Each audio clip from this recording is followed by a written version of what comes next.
So this is another great question. It's actually one of the major concerns people would have coming to a chiropractor initially is, if I get my neck manipulated, am I going to be worse off? So let's look quickly at what perceived risks there might be. Now the most common one would be, is it going to hurt?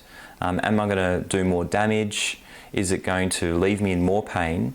And probably one of the major ones that tends to be controversial is it going to give me a stroke? Now that might seem quite extreme, but it is a real fear for some people. So let's look at the research and see what is actually true, what sort of risks are acceptable, but also what we can do to minimise those risks. So first of all, general pain and soreness after an adjustment. That's by far the most common risk that we see. And what it is some soreness in the tissue that we've adjusted. This starts to make sense when we look at things like scar tissue on the joints, adhesions, inflammation. And if you've had, say, a deep tissue massage, you know you're going to be sore the next day. Manipulation to joints is the same. If you've got adhesions and we break them up, there's going to be a short flare-up.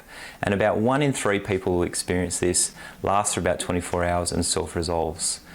That's by far the most common risk that we see with this type of treatment. But as we head down the line as to the more serious risks, we start to look at causes of disc herniations or bulges and then stroke. Now, with the injury to the disc side of things, the risks are relatively low. So we're looking at risks that would be like walking across the street and a jumbo jet landing on you, things like that. So the risk itself is, we can't say there's no risk because you could get hit by a jumbo jet on the street, but it is extremely low and it's a very low risk modality. Now the most concerning that people will go through, and we always talk to people about this when they see us, is the risk of stroke. Stroke is when the look of the neck is caused by a vertebral artery dissection, which is a artery that runs up through the vertebra in the neck. And they've done a lot of research on this because of, if this is actually happening when people walk into the chiropractor, we want to know. We want to make sure that we don't have this happen. So there's several large studies done over the last 10 years and they're still getting done over and over again to really make sure. But we're talking millions of people over many, many years and many consultations with chiropractors and medical doctors and presentations to hospital.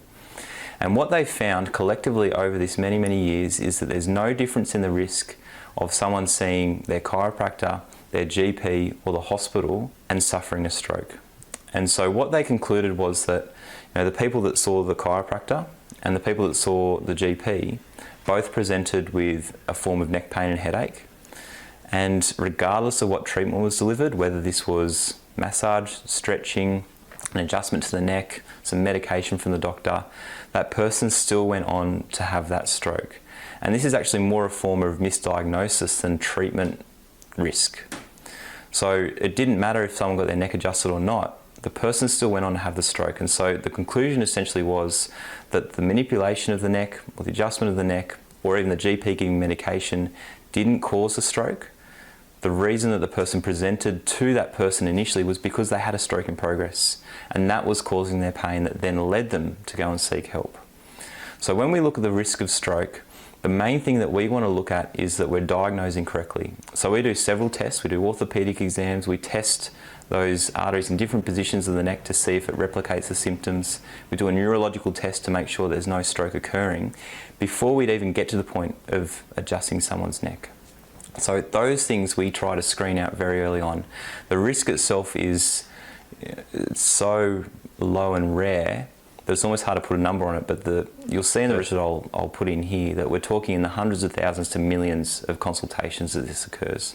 So I hope that gives you a bit more insight into what's going on, but feel free to have a deeper read as to what the research says. But the main thing I think we want to get across here is that we are aware that risks are involved, and that's across the board with all types of healthcare. Whether it's the Nurofen you take, whether it's the Panadol, whether it's the surgery, all forms of healthcare have a risk. But we want to make sure that we minimise that potential risk as much as we can. Make sure, first of all, you're a candidate for it, get a correct diagnosis, and then, of course, deliver a safe treatment for you.